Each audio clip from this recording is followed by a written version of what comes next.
All right, in this video, we're going to do literal equations. So it's just a continuation of where we were the day before. You're given 3 equations, and we are looking for a specific result. So notice it's asking me A of R. It wants me to find A of R. So what is A of R? Well, the A equation with only the R variable in it. So if you look at the A equation, it has R and H variables. So we need to get rid of H using the other material they gave us, other equations they gave us. So if you notice, the other 2 equations are both V equals something, right? So I am going to set those 2 equations equal to one another. And then remember what we're solving for. We need to, in this equation, get H by itself so that we can substitute it into the A equation. So I'm going to use my algebra to solve for H. So look, pi right here and R squared are what we call coefficients. Coefficients of H. They are being multiplied by H. They are values multiplied by H. So we want to undo that. The opposite of multiplication is division. So we're going to divide that out. We're going to divide them out. So pi R squared on both sides. When I do that, my pi's will cancel, my R squareds will cancel. And what I'm going to have left is H equals 20 over pi R squared. All right? Now we have H by itself, and we can plug it into the A equation. So here's the A equation. It's 2 pi R. Now I'm going to plug in H as we found it, 20 over pi R squared plus 2 pi R squared. All right, so we need to clean this up. So 2 pi, oops, I can multiply that too, can't I? So I want to do 2 times 20, which is 40 pi R over pi R squared plus 2 pi R squared. Now, let's clean this up. If you notice, there's a pi here divided by a pi is a 1. There's 1 R here, there's 2 here, so it'll cancel one of those out. So let's see if that gets us where we want. We have A in terms of R now, remember? So I have 40 over R equals, equals plus 2 pi R squared. All right, and that is as simplified as I can take it. So there's A in terms of R. That's my final answer. Let's look at number 2. P equals 2L plus 2W. A equals LW. P equals 32. All right, P is perimeter, A is area. Maybe you remember this. And it says to find A in terms of W. So here's A in terms of W. That means I need to get rid of which variable? I need to get rid of variable L. So L it is. I need to get L. So I'm going to take the P equations and figure out what L is. So both of those, so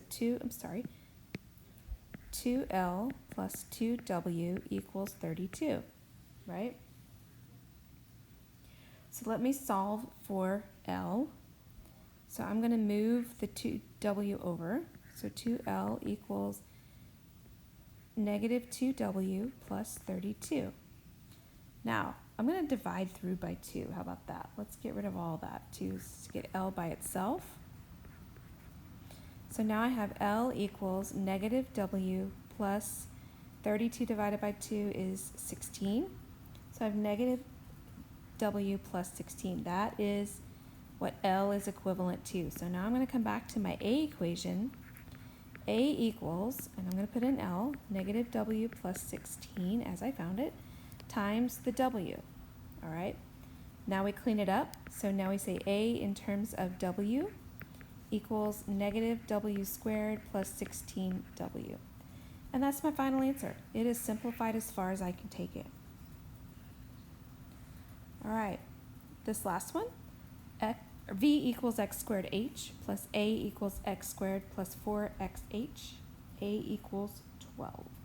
Find V of x. All right, so I'm going to find V, the V equation, but I only want x in it. I don't want h. So let's do this. So we'll set our A equations equal to one another. So x squared plus 4xh equals 12. and I need to solve it for h, right? So let's do some work here. We're going to work our way furthest out to the variable. So the first thing I'm going to do is subtract x squared.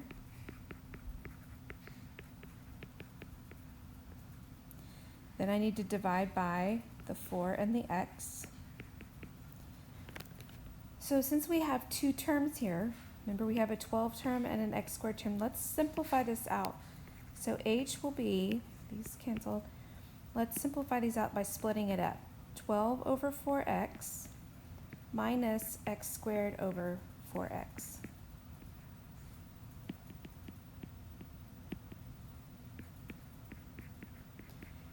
All right, and let's clean this up. So we know this is going to simplify to 12 divided by 4 is 3 over x.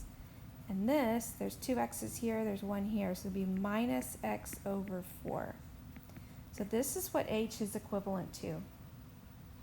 All right, now we're going to plug it into our equation for v. So v of x is going to be x squared times 3 over x minus x over 4. And I want to distribute out the x squared. All right, so I multiply it to both terms. So I'm going to 3x squared over x minus x to the third over 4. Now I can continue to reduce, right? Because I have an x squared and an x here. That'll leave me with one x up top. So now I'm going to simplify again. This is going to be, the higher exponent always needs to go first in your equation, so I'm going to put negative x to the third over the 4, and then this will be a plus 3x, because it's a positive 3, right?